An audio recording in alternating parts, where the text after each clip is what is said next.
ভেঙে দাও ঘুরিয়ে দাও কালো হাত ভেঙে দাও ঘুরিয়ে দাও কালো হাত ভেঙে দাও ঘুরিয়ে দাও চলবে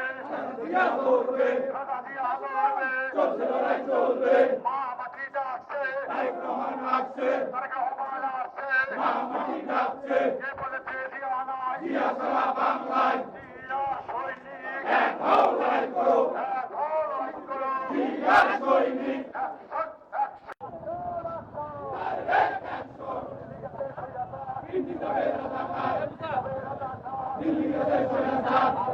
সংগ্রাম সংগ্রাম সংগ্রাম সংগ্রাম সংগ্রাম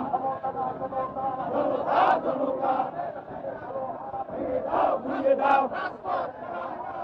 রাজপথ রাজপথ ঢাকা ঢাকা ঢাকা ঢাকা রাজপথ রাজপথ ভারত রক্ত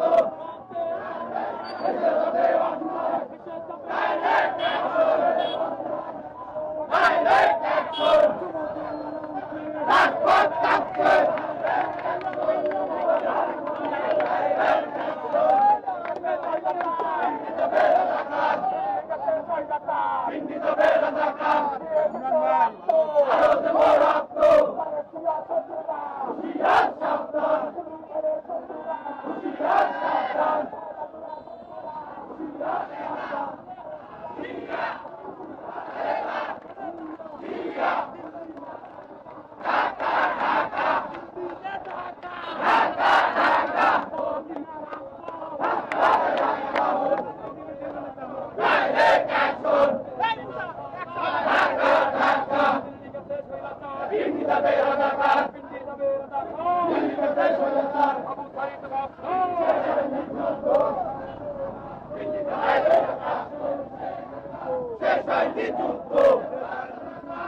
আবু সাইদ মুক্ত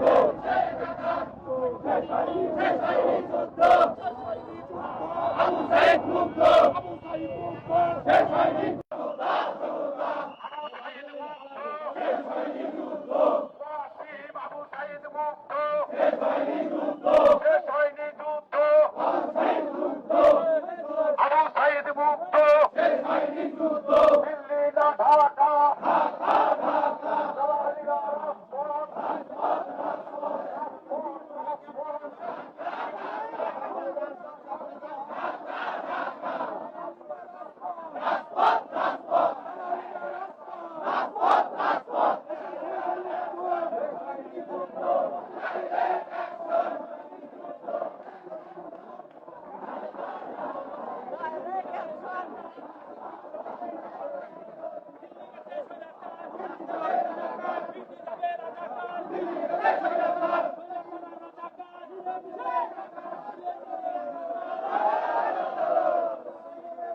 একটি মিনিটে আমি আমার বক্তব্য শেষ করব।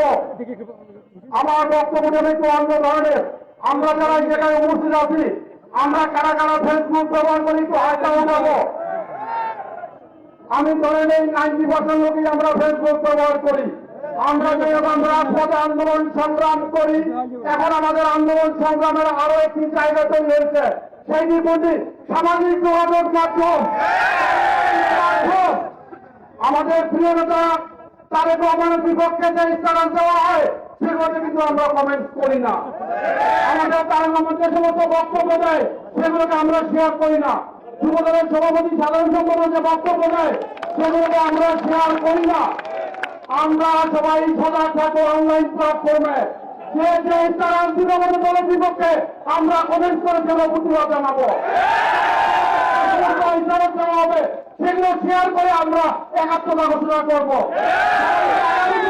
সামাজিক যোগাযোগ মাধ্যমে সক্রিয় থেকে এই সামাজিক যোগাযোগ মাধ্যমের আন্দোলন এবং রাজপথের যে আন্দোলন সমস্ত আন্দোলনের একাত্মতা ঘোষণা করার আহ্বান জানিয়ে আমি সাহায্য করতে পারেন। ইতিমধ্যে আমাদের মাঝে উপস্থিত আছেন পৌর যুবদলের সদস্য সচিব হাফিজুর রহমান ঠাকুর। ইতিমধ্যে আপনারা সকলে আজকের এই কর্মসূচিকে সাফল্যমণ্ডিত করার জন্য এখানে একত্রিত হয়েছেন। আজকের এই কর্মসূচি কিসের আপনারা সকলেই জানেন। 5ই আগস্ট হাসিনা সরকার বাংলাদেশ থেকে পালিয়ে গেছে।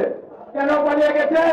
শেখ হাসিনা সরকার বাংলাদেশের গণতন্ত্রকে গলা থেকে হত্যা করেছিল। শেখ হাসিনা সরকার বাংলাদেশে একদলীয় স্বৈর শাসন বাকশাল কায়েম করেছিল। শেখ হাসিনা সরকার বাংলাদেশের মানুষের ভাষার অধিকার কেড়ে নিয়েছিল। শেখ হাসিনার সরকার আইনের শাসনকে পদদলিত করেছিল।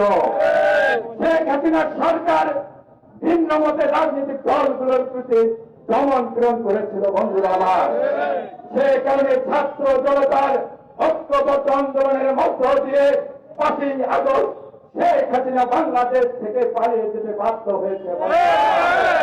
দীর্ঘ 18 বছরে বাংলাদেশ জাতীয়তাবাদী দলের সূর্য সৈনিকদের প্রতি টেকনাফ থেকে তেতুলিয়া, রূপসা থেকে বাদুরিয়া, খাগড়াছড়ি থেকে বান্দরবান পর্যন্ত সৈনিকদের উপর যেভাবে নির্যাতন নিগ্রহণ চালানো হয়েছিল, বন্ধুরা আমার, সেই নির্যাতন নিগ্রহণকে সহ্য করে বাংলাদেশের স্বাধীনতা সার্বভৌমত্বকে অক্ষুণ্ণ রাখার লক্ষ্যে শহীদ প্রেসিডেন্ট জিয়াউর রহমানের উদ্যোগ কর্মসূচি বাস্তবায়নের লক্ষ্যে শহীদ প্রেসিডেন্ট জিয়াউর রহমানের সূর্য সৈনিকরা মাথা উঁচু করে বুলেটের সামনে ভোট পেতে স্লোগান দিয়েছিল। বন্ধুরা আমার, সৈনিকরা পালিয়ে যাওয়া রাজনৈতিক দল নয়।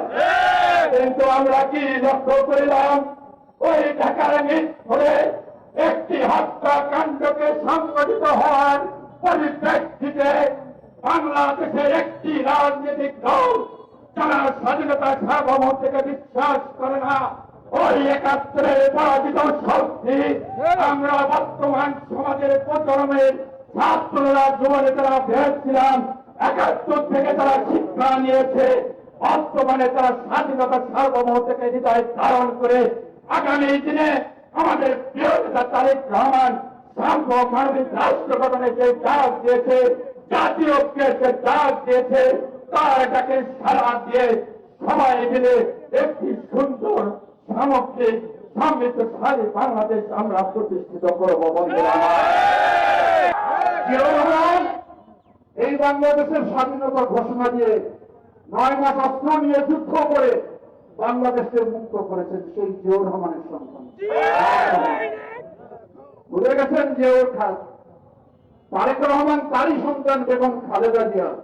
খালেদা জিয়াকে 9 বছর এই রাজপথ প্রকম্পিত করে স্বৈর শাসক এরশাদের পতন ঘটিয়েছিলেন তার সন্তান তারেক রহমান। তারেক রহমান আমাদের আবেগ, তারেক রহমান আমাদের বিশ্বাস, তারেক রহমানের বাংলাদেশ। সুতরাং তাকে নিয়ে অশ্লীল অসভ্য স্লোগান দেবেন আর বিএনপির লোক ঘরে বসে আঙ্গুল চুষে থাকবে, ধারণা আপনাদের ভুল ছিল। মনে করেছিলেন সোহাগ হত্যার মধ্য দিয়ে পানি ঘোড়া করে মাছ শিকার করবেন। আপনারা বলেন চাঁদাবাজ গেছে যেদিকে, এই চাঁদাবাজও যাবে সেই দিকে। আমরা তো সেই স্লোগান তাই স্লোগান দেই যে বাংলাদেশে কোনো চাঁদাবাজ থাকতে পারবে না। নতুন একটি কুড়ি ফুটেছে বাংলাদেশে, এখনো ফুল হয় নাই। তাতে মাজরা পোকা, ইলেকট্রিক পোকা যেভাবে গ্রাস করেছে, সেই পোকা কবে ছুটি দেওয়া আমার জানা নাই।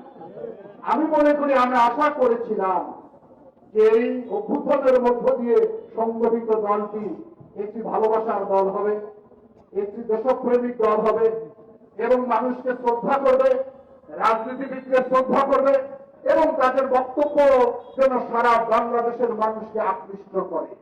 কিন্তু যেভাবে হুমকি ধুমকি চ্যালেঞ্জ, এটাই তো সমস্যা। আমরা মনে করি, আমরা যারা জুলাই আন্দোলনে অংশগ্রহণ করেছি, শুধু জুলাই আন্দোলনতে একদিনে সৃষ্টি হয়নি, 16টি বছর করেছিলেন নির্যাতন, জুলুম, খুন, এমন কোন অন্যায় জুলুম ছিল না বিএনপির মধ্যে যায়নি। বিএনপিতে একদিনও গিয়ে মাথাও নত করে নাই। রিমাইন্ডে দিনের পর দিন নির্যাতন করেছে বিএনপি নেতা কর্মীদেরকে। আপনারা একদিনে ভাতের হোটেলে গিয়ে লিখে দিলেন আন্দোলন থেকে প্রত্যাহার করেছে। তারাই আমাদেরকে সংগ্রামের ইতিহাস শিখালে খুব দুঃখ লাগে, কষ্ট লাগে। শিখতে অনেক সময় লাগবে, রাজনীতি এত সোজা নয়। আমি আশা করি আমাদের ভিতরে কোনো বিরোধ তৈরি করবেন না।